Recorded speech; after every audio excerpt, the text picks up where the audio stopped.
Ok? Então, para dar início, vamos ler um versículo em Atos, capítulo 1.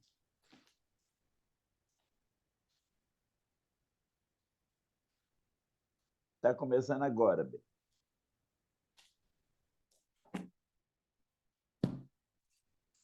Livro de Atos,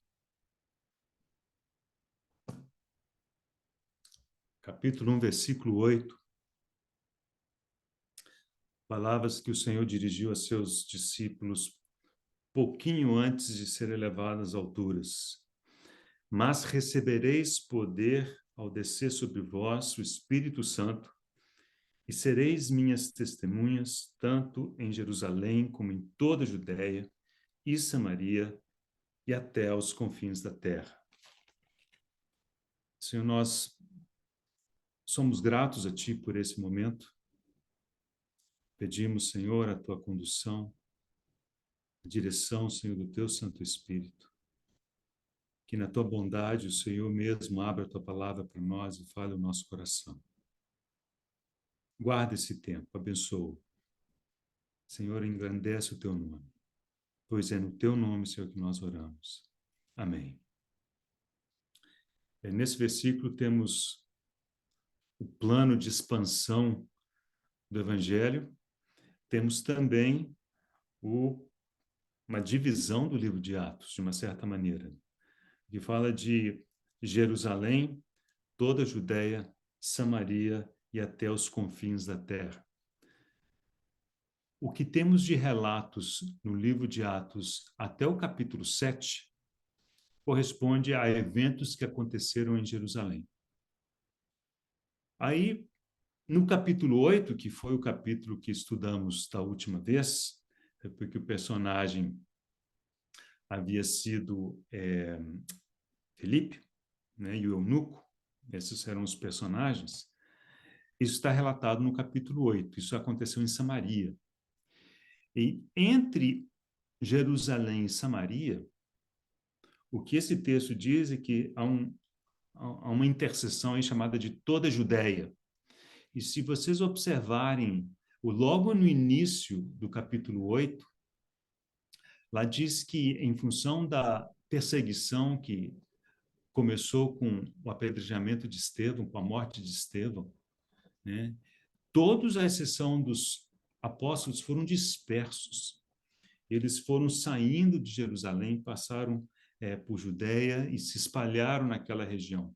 De modo que, apesar de não termos relatos específicos de eventos que aconteceram, né, nesse ínterim, sabemos pelo início do capítulo 8 do livro de Atos, que realmente a igreja se espalhou por toda a Judéia, eventualmente chegando a Samaria.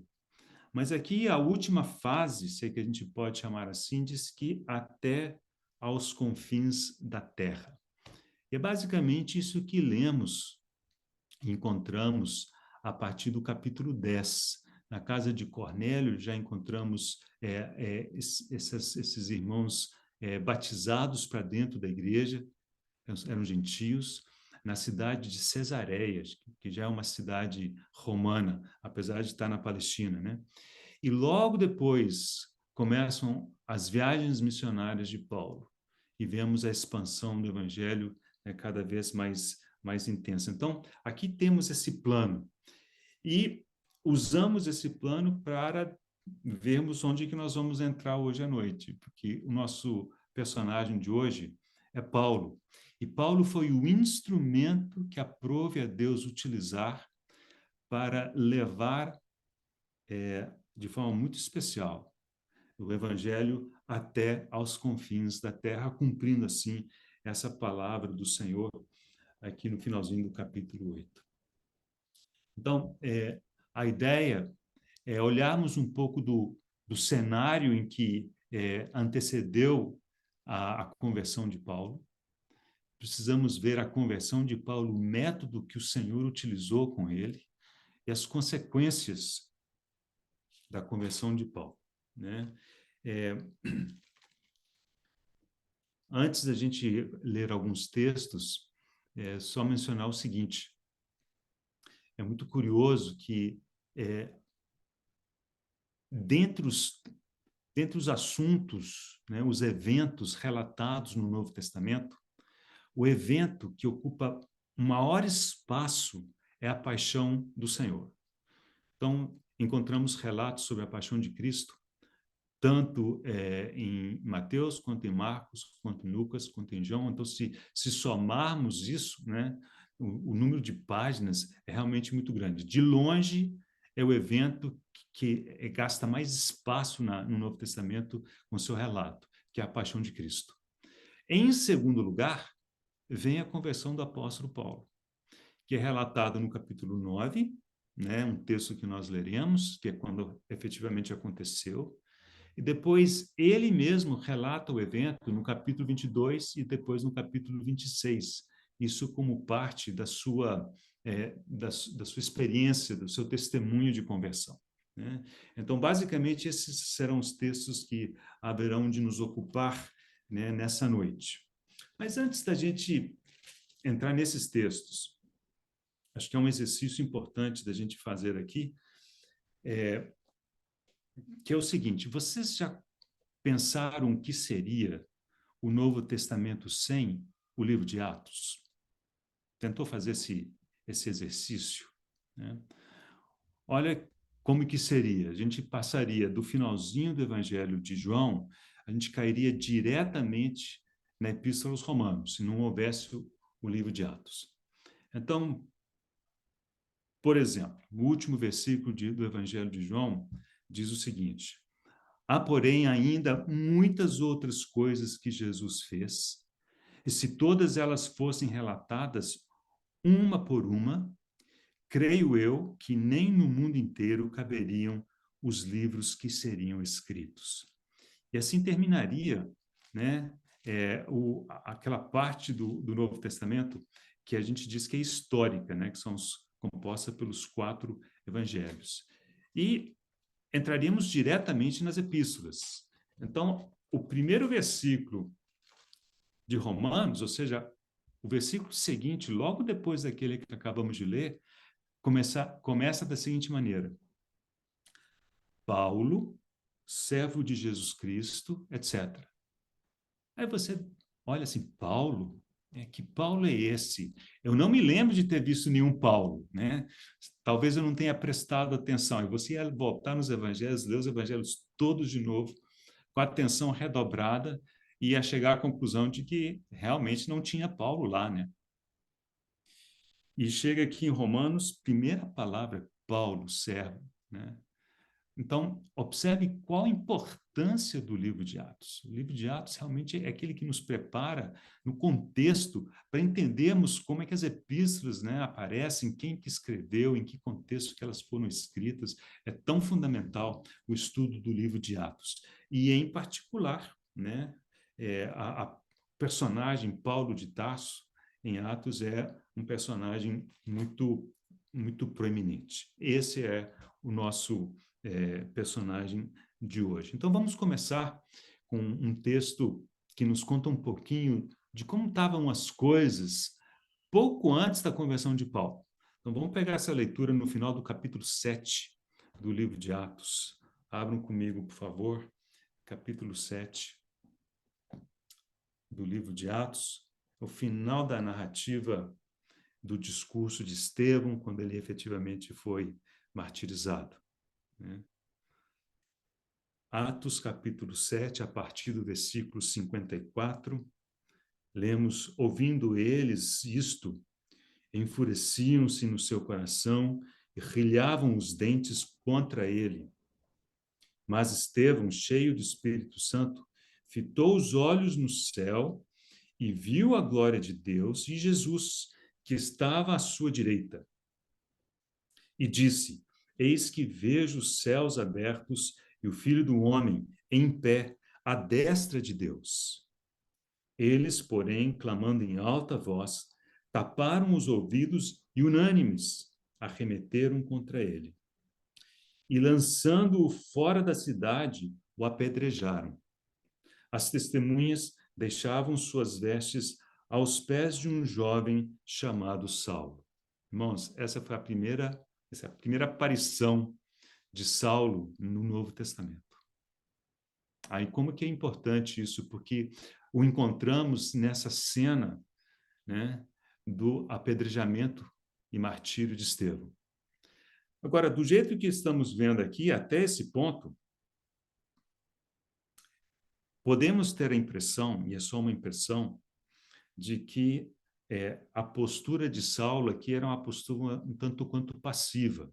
Ele estava ali como quem estava passando e viu aquilo acontecer, e as vestes de Estevão foram colocadas a seus pés, mas não é isso. Leremos alguns textos em que ele diz que ele foi ativamente participante da morte, não só de Estevão, como de tantos outros. Então, precisamos entender, né, como é que estava, qual que era a vida de Paulo antes da sua conversão. Vamos continuar aqui, versículo 59, e apedrejavam Estevão, que invocava e dizia, Senhor Jesus, recebe o meu espírito. Então, ajoelhando-se, clamou em alta voz, Senhor, não lhe imputes este pecado. E com essas palavras, adormeceu. E Saulo consentia na sua morte. Aqui já temos uma dica de que a atitude de Paulo não era tão passiva assim. Nós vamos ver que esse consentia era muito mais proativo do que soa, né?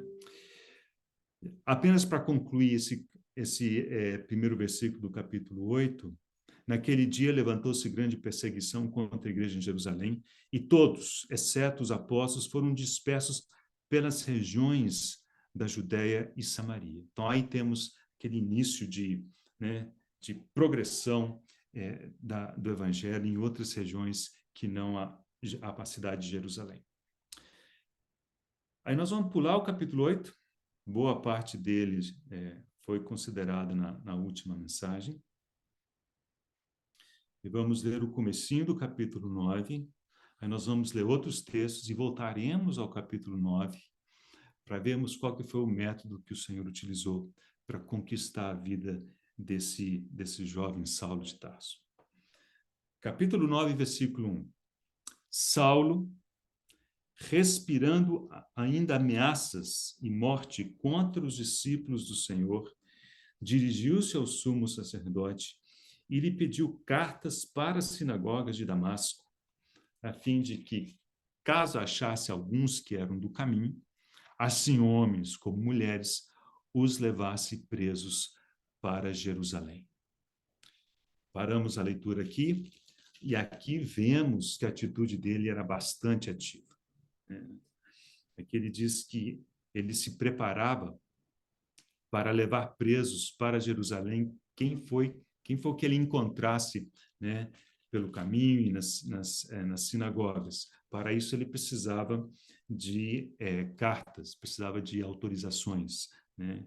E ele foi ao sumo sacerdote pedir-lhe essas cartas. Mas observe aqui, tem uma palavrinha que já nos dá uma dica importante, que diz assim, Saulo respirando ainda ameaças. Esse ainda, o que significa essa palavra ainda?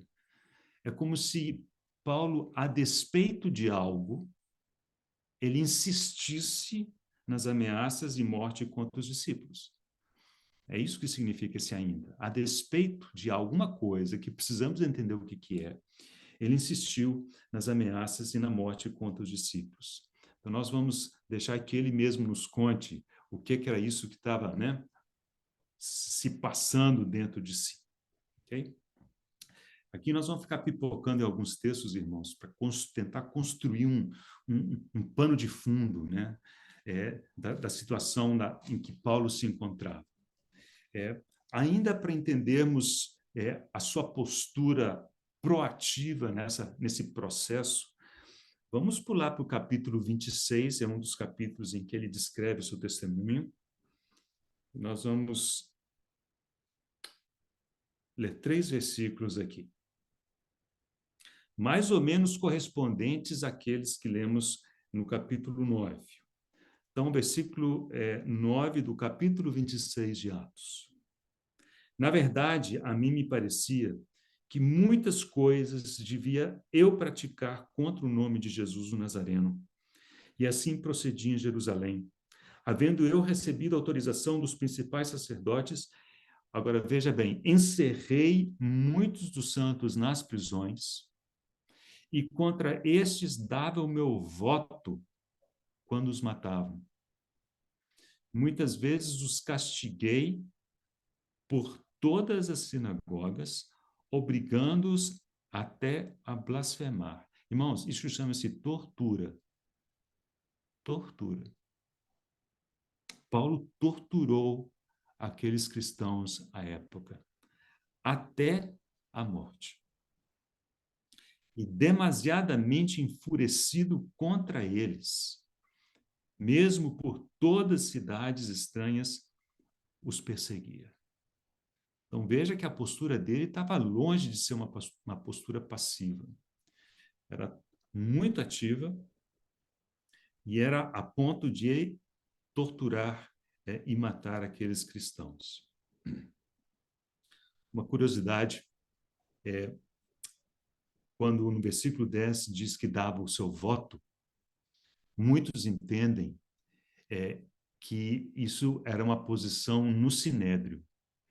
A decisão por exemplo, da pena capital, a gente vê isso, inclusive, no julgamento, entre aspas, do Senhor, né? Em que o sinédrio era aquele que determinava a pena capital. Isso era feito por voto, né? E Paulo diz que ele dava o seu voto.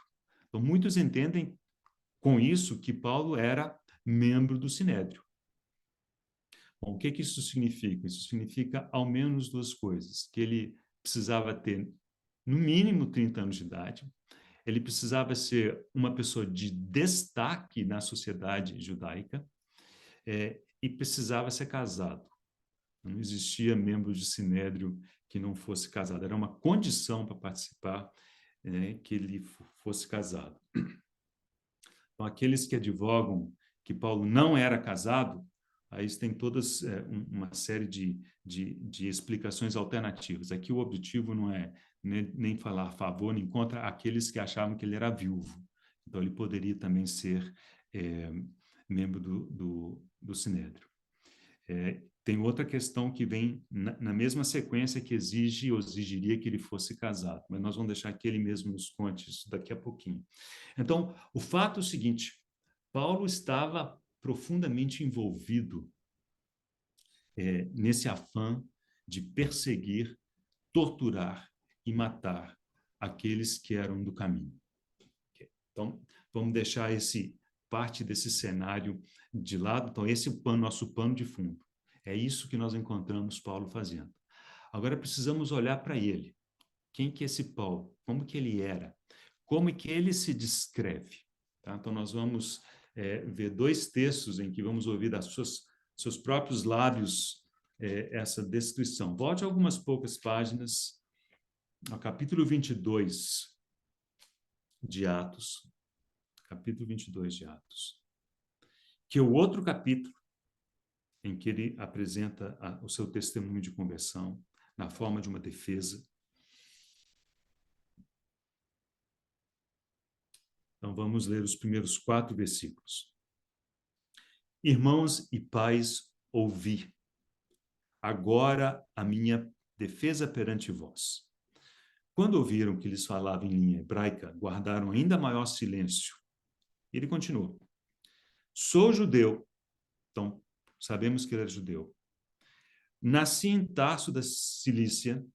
Tarso era uma cidade romana, mas de cultura grega. Ela era uma cidade grega e em 67 a.C., se não estou enganado, ela foi tornada parte do Império Romano. Então, a jurisdição ali era romana, era uma cidade romana, assim como Cesareia, na Palestina, também era uma cidade romana.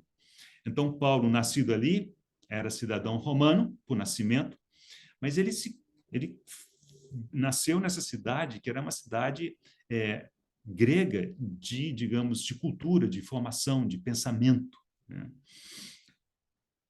Aí ele diz, mas criei-me nesta cidade. Nesta cidade é onde ele se encontrava, era a cidade de Jerusalém. Foi ali que ele apresentou sua defesa. Então, ele nasceu em Tarso. Acredita-se que ele viveu em Tarso até seu bar mitzvah, até os 12 anos de idade. E aí ele se mudou para Jerusalém e foi criado lá em Jerusalém, né? E que diz aqui: "E aqui fui instruído aos pés de Gamaliel, segundo a exatidão da lei dos nossos antepassados, sendo zeloso para com Deus, assim como todos vós sois no dia de hoje. Persegui este caminho até a morte, prendendo e metendo em cárcere homens e mulheres." Vamos voltar rapidinho aqui essa questão do instruído aos pés de Gamaliel. Gamaliel era, digamos, um mentor da escola de fariseus mais influente da época. Era uma escola, era uma formação, é como se fosse um curso de 8 anos, e era um curso extremamente pesado, muito exigente, não era qualquer pessoa que conseguia fazer esse curso. E Paulo nos conta aqui que ele foi instruído aos pés de Gamaliel. Okay? Alguns eruditos pensam o seguinte, isso aqui é uma curiosidade. Os irmãos lembram quando o Senhor foi a seu bar mitzvah, né? Aos 12 anos de idade, ele estava em Jerusalém, no templo. Foi na ocasião em que ele ficou no templo quando seus pais voltaram, né, para Nazaré, e só foram descobrir isso alguns dias depois, né? E quando voltaram para Jerusalém, o encontraram ali, né, respondendo perguntas dos doutores, né, dos escribas e doutores, e fazendo perguntas para eles.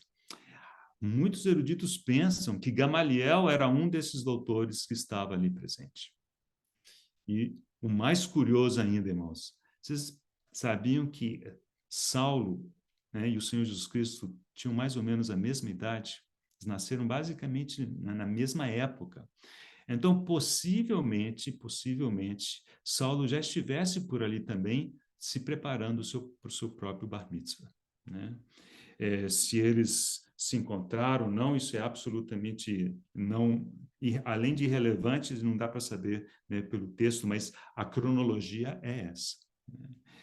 E então Paulo aqui ele diz que ele foi criado, né, e instruído aos pés de Gamaliel, segundo a exatidão da lei dos nossos antepassados, sendo zeloso para com Deus.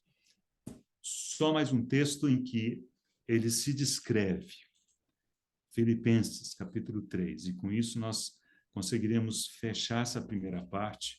Já vimos o cenário em que encontramos Paulo, agora estamos vendo quem era esse Paulo, e nós precisamos compatibilizar essas duas coisas. Capítulo 3 da Epístola de Paulo aos Filipenses, a partir do versículo 4, diz: "Bem que eu poderia confiar também na carne. Se qualquer outro pensa que pode confiar na carne, eu ainda mais. Circuncidado ao 8º dia, da linhagem de Israel." Ele já havia nos dito que era judeu, né? "Da tribo de Benjamim, hebreu de hebreus."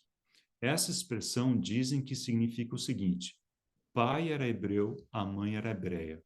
Então, os dois progenitores deles eram hebreus. Então, hebreu de hebreus. Quanto à lei, fariseu. É aquilo que acabamos de ler. Ele foi instruído aos pés de Gamaliel, que eram daquelas escolas de fariseus mais exigentes, né, que havia à época e mais respeitadas também. Quanto ao zelo, algo que ele menciona lá no capítulo 22 também, perseguidor da igreja. Quanto à justiça que há na lei, irrepreensível. Então, essa frase, irmãos, considere comigo. Ele olhando para a lei, ele diz assim: eu era irrepreensível. Tudo que a lei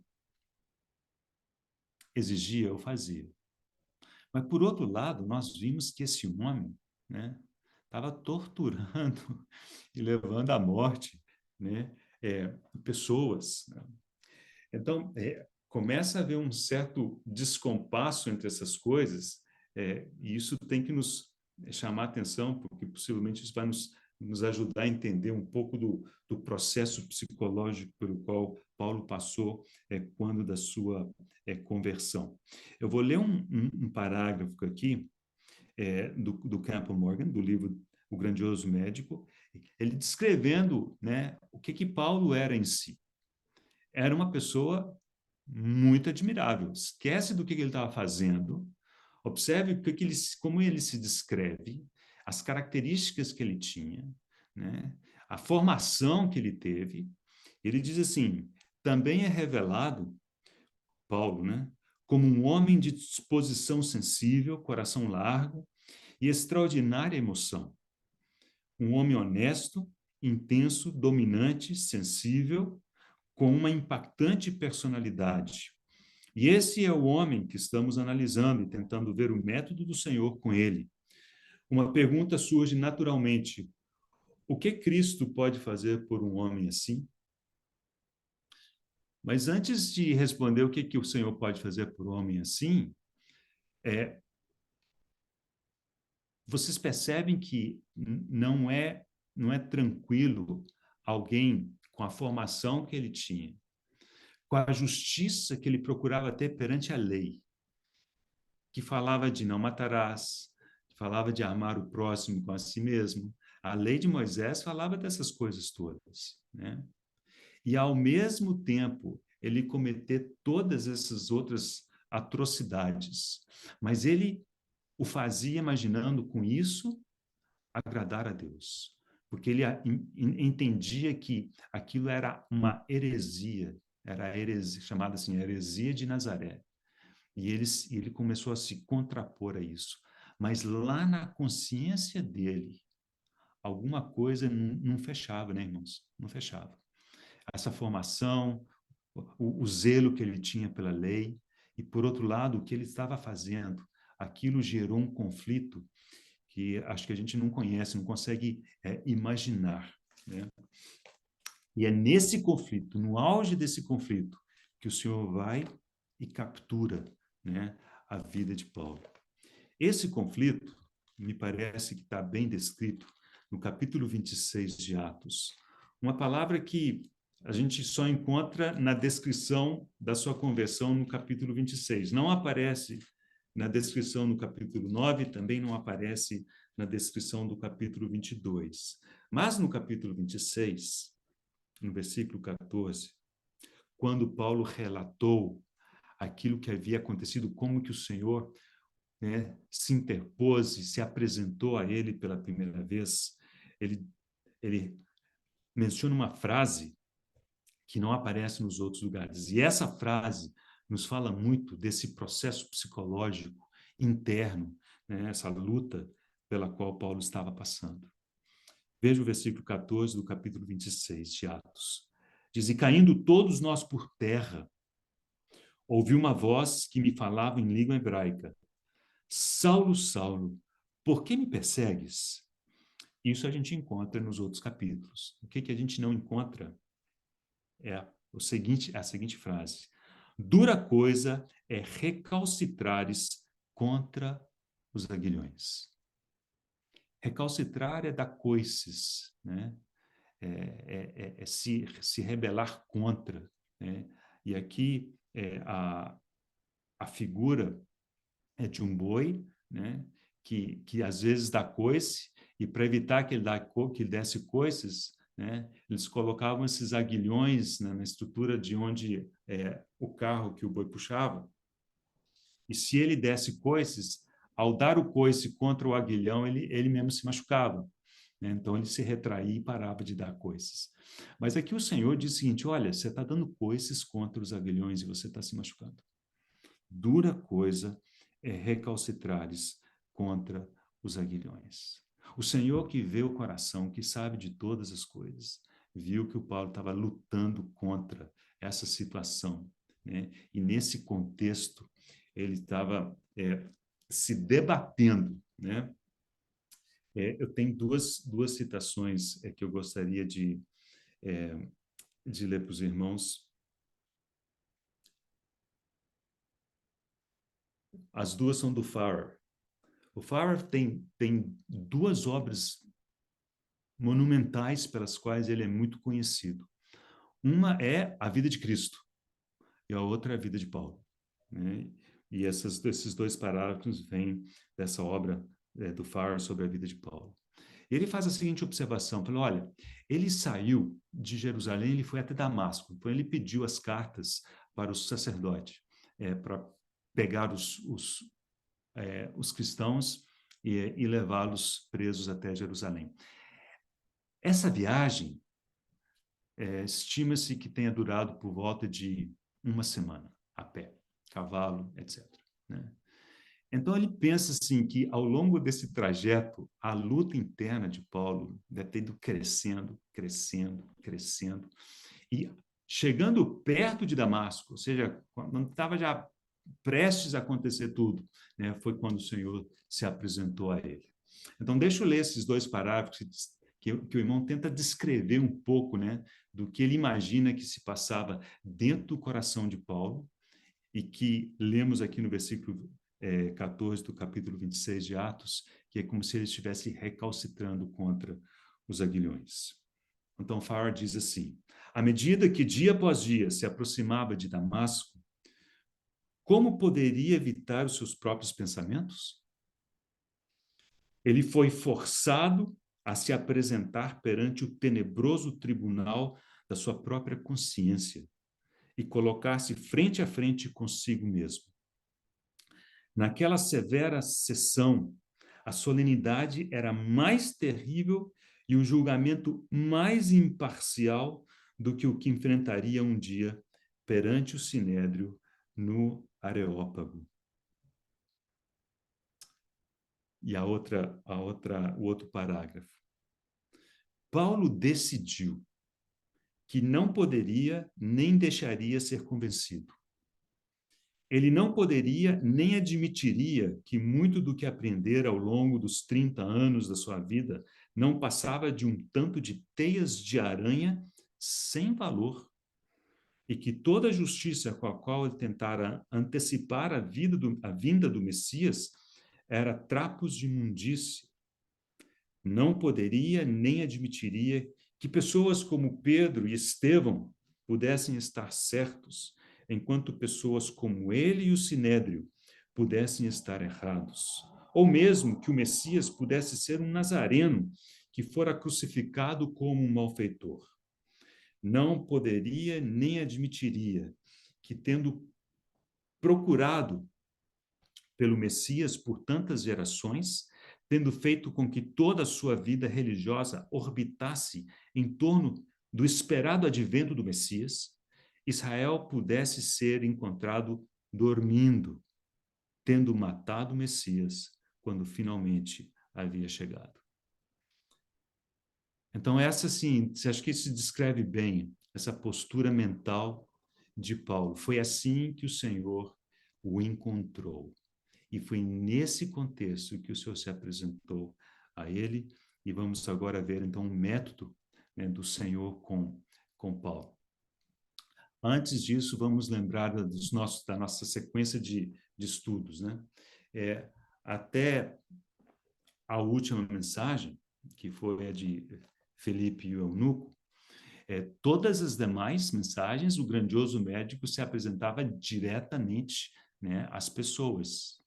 Foi assim que vimos ao longo de todo o Evangelho, né? Só que quando a gente entra no livro de Atos, ainda temos o Senhor lidando com pessoas e curando pessoas, só que por intermédio do seu corpo místico, por intermédio da igreja. E assim, vemos como que ele cativou e ganhou e converteu o eunuco, Eutíope, né, por intermédio de Filipe. Mas, irmãos, com Saulo, há quase que uma exceção, porque ele se apresentou a Saulo também. Então, temos Saulo sendo indiretamente influenciado pela igreja, na pessoa de Estevão, na pessoa de Ananias, que veremos daqui a pouquinho, mas diretamente na pessoa do Senhor, que se apresentou a ele por duas vezes.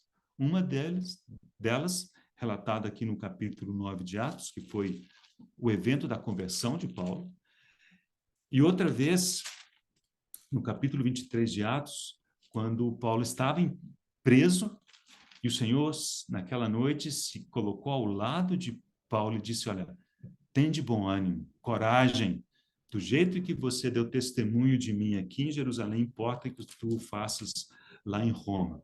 Então, o Senhor se apresentou a Paulo pessoalmente por 2 ocasiões.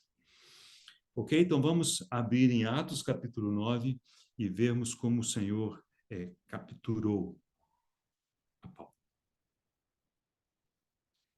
Nós paramos a leitura depois do versículo 2, nós vamos então retomar a leitura no versículo 3. Seguindo ele, falando de Paulo, estrada fora, ao aproximar-se de Damasco, subitamente uma luz do céu brilhou ao seu redor. E caindo por terra, ouviu uma voz que lhe dizia, Saulo, Saulo, por que me persegues? Ele perguntou, quem és tu, Senhor? E a resposta foi, eu sou Jesus, a quem tu persegues. Mas levanta-te e entra na cidade, onde te dirão o que convém fazer. Os seus companheiros de viagem pararam emudecidos, ouvindo a voz, não vendo contudo ninguém. Então se levantou Saulo da terra e, abrindo os olhos, nada podia ver. E, guiado pela mão, levaram-no para Damasco. Esteve 3 dias sem ver, durante os quais nada comeu nem bebeu. Daqui a pouco a gente lê mais um pouquinho. Mas então vemos aqui que o Senhor se apresentou a ele. Ele fez uma pergunta, que a bem da verdade são 2 perguntas. Quando ele diz, por que me persegues? O irmão Campo Morgan, ele coloca isso bem, ele diz, é uma pergunta que tem 2 aspectos. O primeiro aspecto é o seguinte, Paulo, por que persegues? É como assim, por que você insiste em perseguir e se opor à obra de Deus? É inútil. Deus determinou que seria assim. Então, você está recalcitrando contra os aguilhões. Por que persegues? Essa é uma primeira colocação nessa pergunta que o Senhor fez a Paulo. Mas o segundo aspecto é por que persegues a mim? Não só o perseguir era um problema, né, como era agravado pelo fato de que Paulo estava perseguindo ao próprio Senhor. E com essa palavra, é evidente que o Senhor trouxe a Paulo a revelação de que a igreja é o corpo do Senhor. Tocar na igreja é tocar no Senhor. Perseguir a igreja é perseguir o Senhor. Então, a revelação do corpo de Cristo, que, aliás, é uma das figuras mais comumente usadas por Paulo ao falar da igreja, né? É o do corpo. Assim como o de João é da família, o de Pedro é o templo, né? O de Paulo é o corpo. Possivelmente porque ele foi o impacto desse chamado do Senhor. Por que me persegues? Lembre dessa palavra, persegues, que ela vai aparecer de novo aqui na nossa discussão. Há um parágrafo aqui do irmão Campo Morgan, eu gostaria de ler para os irmãos, que ele faz menção a esse momento em que ele diz o quanto que realmente tocar na igreja é tocar no Senhor, né? Curiosamente, esse parágrafo vem do comentário do irmão Campo Morgan sobre o livro de Atos. Não é o livro que a gente tem estudado juntos, que é o Grandioso Médico. Esse parágrafo diz o seguinte, é como se Cristo tivesse lhe dito, aqueles homens e mulheres que colocaste em prisão sofreram. Mas, Saulo, sou eu quem tem sofrido nos sofrimentos deles.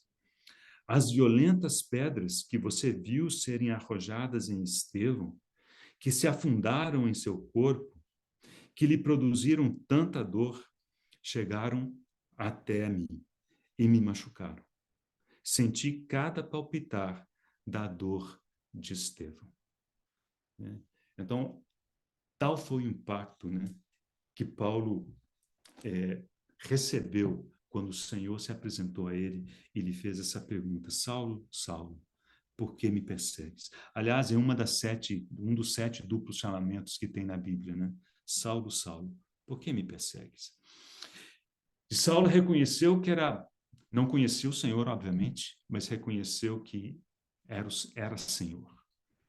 Então, quando ele pergunta, quem és tu, Senhor? Ele já usa essa palavra curios.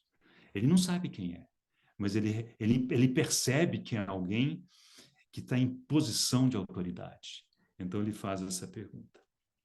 Agora, vamos continuar rapidinho, só para vermos o aparecimento de Ananias na cena. Continuando a leitura, capítulo 9, versículo 10. Ora, havia em Damasco um discípulo chamado Ananias. Disse-lhe o Senhor em uma visão: Ananias, ao que respondeu: Eis-me aqui, Senhor. Observe a diferença da resposta de quem conhece e de quem não conhece o Senhor ainda, né? Um faz a pergunta: quem és tu, Senhor? O outro diz: eis-me aqui, Senhor. Então o Senhor lhe ordenou: dispõe-te e vai à rua que se chama Direita, e na casa de Judas procura por Saulo, apelidado de Tarso. Procura, pois ele está orando. E viu entrar um homem chamado Ananias e impor-lhe as mãos para que recuperasse a vista. Ananias, porém, respondeu: Senhor, de muitos tenho ouvido a respeito desse homem. Quantos males tem feito aos teus santos em Jerusalém? E para aqui trouxe autorização dos principais sacerdotes para prender a todos os que invocam o teu nome. Mas o Senhor lhe disse: vai, porque este é para mim um instrumento escolhido para levar o meu nome perante os gentios e reis, bem como perante os filhos de Israel. Pois eu lhe mostrarei o quanto lhe importa sofrer pelo meu nome. Então Ananias foi e, entrando na casa, impôs sobre ele as mãos, dizendo: Saulo, irmão, o Senhor me enviou a saber o próprio Jesus, que te apareceu no caminho por onde vinhas, para que recuperes a vista e fiques cheio do Espírito Santo. Imediatamente lhe caíram dos olhos como umas escamas e tornou a ver. A seguir, levantou-se e foi batizado. E daí para frente os irmãos podem ler as consequências, né, da conversão de Paulo. O que foi? Paulo ficou 3 dias sem ver. Qual foi a primeira visão que ele teve ao recuperar a vista? Possivelmente foi o rosto de Ananias, rosto do seu irmão, né? Membro do corpo de Cristo, membro do corpo do qual o Senhor disse: por que me persegues? Então vemos o impacto que isso teve na vida de Paulo. Mas aqui, então, nesse texto, podemos perceber um pouco do método do Senhor com Paulo. Primeiro, deixou que Paulo mostrasse tudo o que ele era, mesmo, né, em meio à sua religião.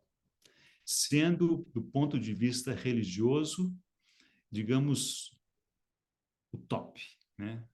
Ele era zeloso, ele era irrepreensível perante a lei. Ele havia se formado muitíssimo bem aos pés de Gamaliel, hebreu de hebreus, circuncidado ao 8º dia da tribo de Benjamim. Quanto ao zelo perseguidor da igreja, e com tudo isso, recalcitrando contra os aguilhões, insistindo em resistir ao mover de Deus, a resistir ao propósito de Deus.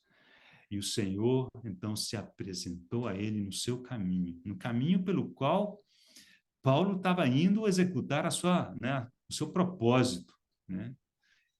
O Senhor não o chamou para um outro caminho para se apresentar nesse outro caminho, não. O Senhor foi até o caminho que Paulo estava determinado a fazer suas coisas.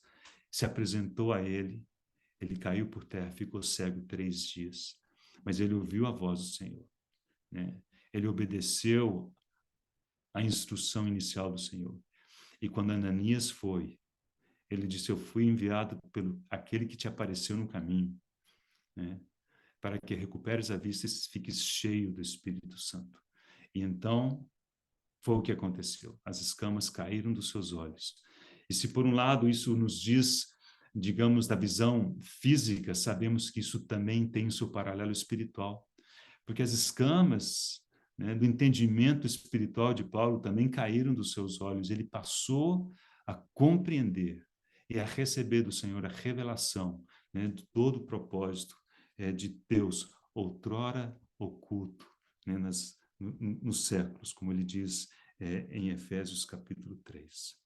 Esse foi o método do Senhor para com Paulo. Ele mesmo se apresentou, né? E ele que é um dos apóstolos, precisava desse chamado de forma pessoal. Razão pela qual tantas vezes ele disse, olha, eu não sou apóstolo segundo homens, né? Mas eu recebi o evangelho diretamente do Senhor, né? Então, isso está intimamente relacionado a esse evento. Agora, para concluir, precisamos ver, então, quais foram as consequências em Paulo dessa aparição do Senhor a ele, dessa conversão pela qual ele passou.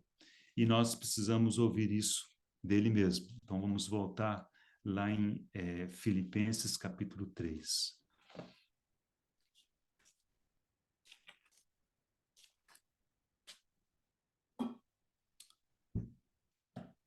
Lemos do versículo 4 até o versículo 6, nós vamos retomar a leitura até o versículo, a partir do versículo 7.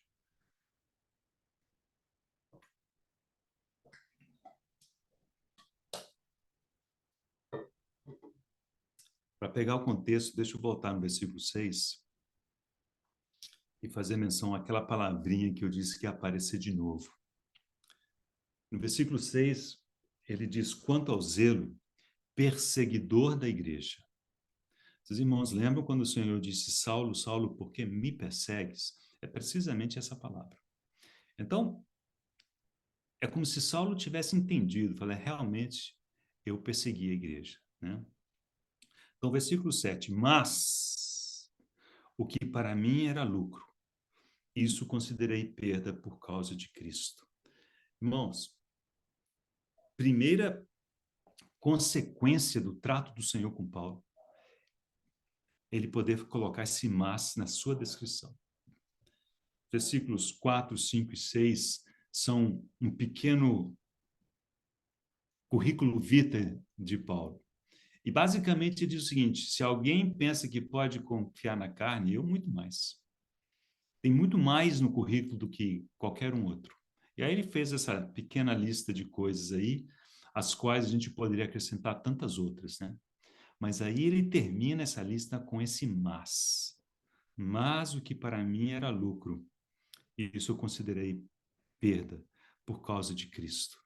Não porque ele havia determinado, ele parou, pensou, refletiu, depois de lutar muito, ele disse, não, então eu tenho que largar essas coisas, nada disso.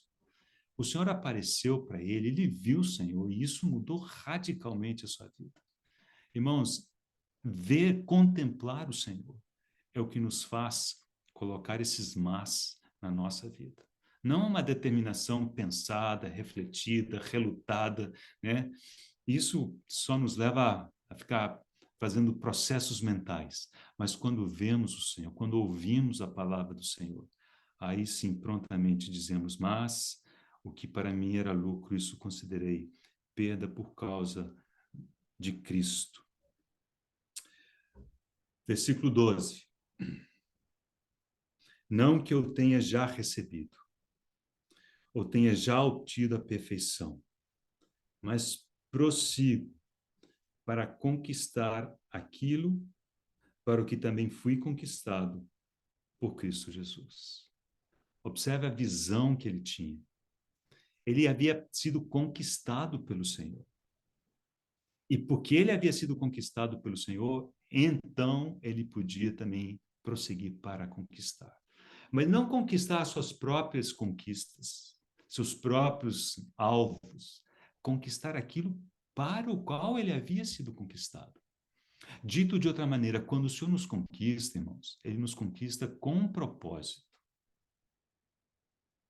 E aí nós devemos, né, prosseguir para conquistar o propósito para o qual o Senhor nos conquistou. Então, nós precisamos entender do Senhor, cada um, né, aos pés do Senhor, qual é o propósito para o qual ele nos conquistou. Versículo 13.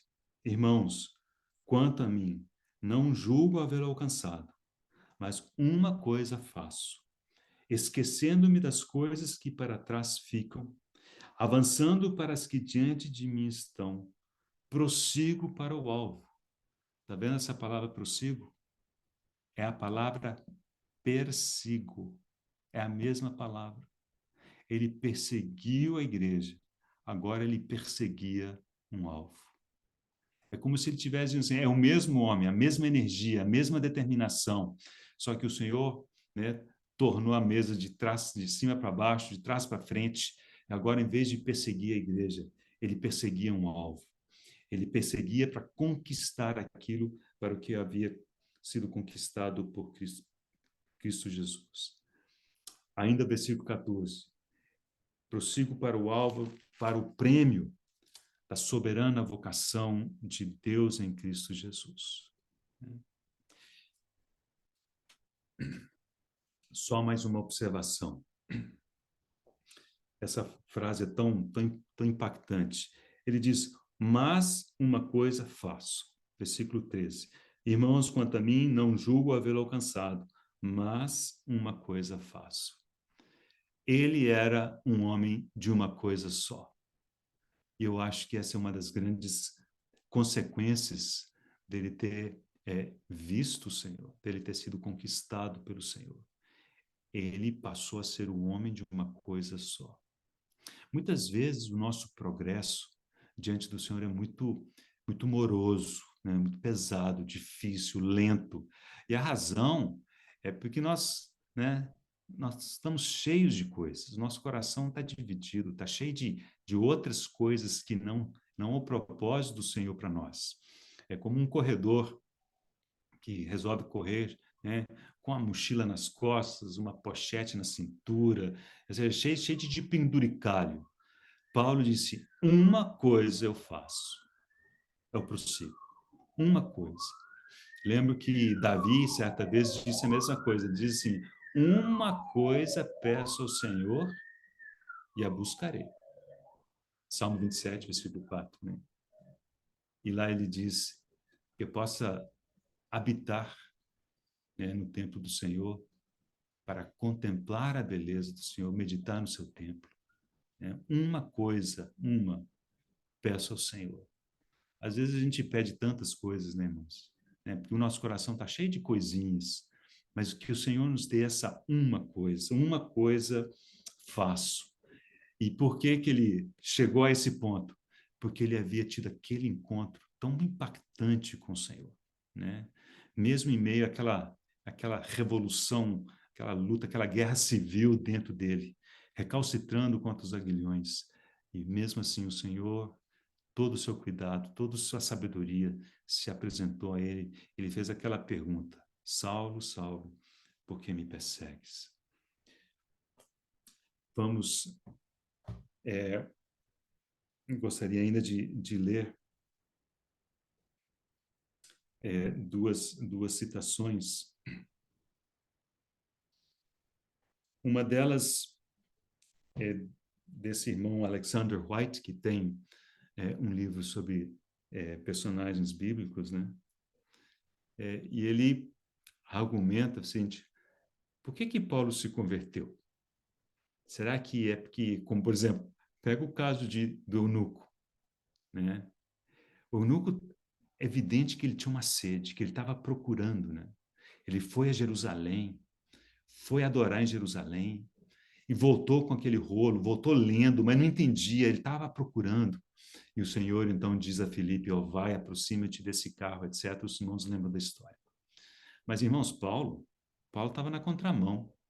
Paulo estava indo na outra direção.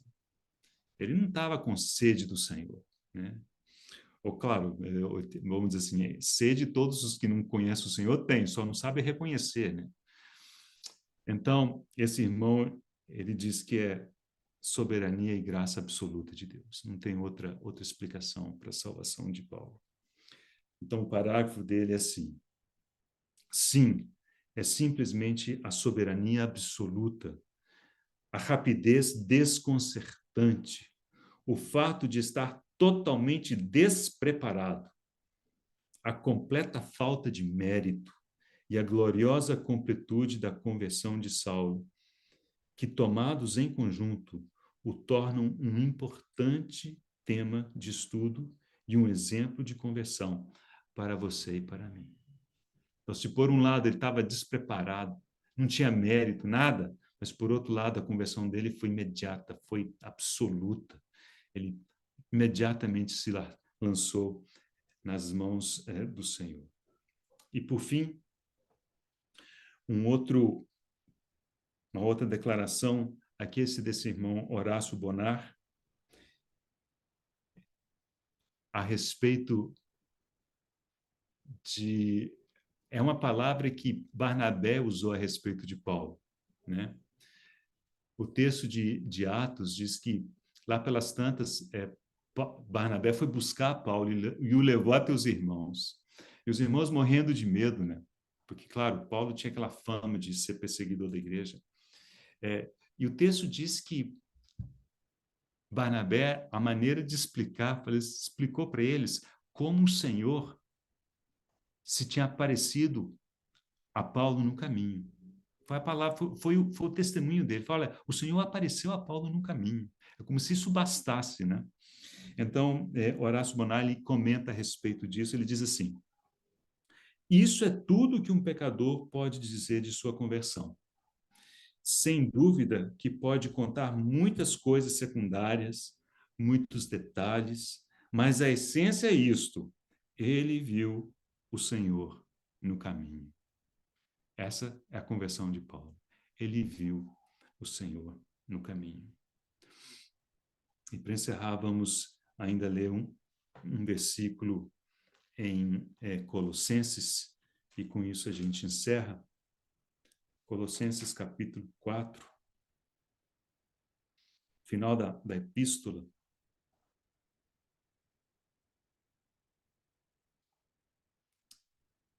No versículo 3, ele pede oração.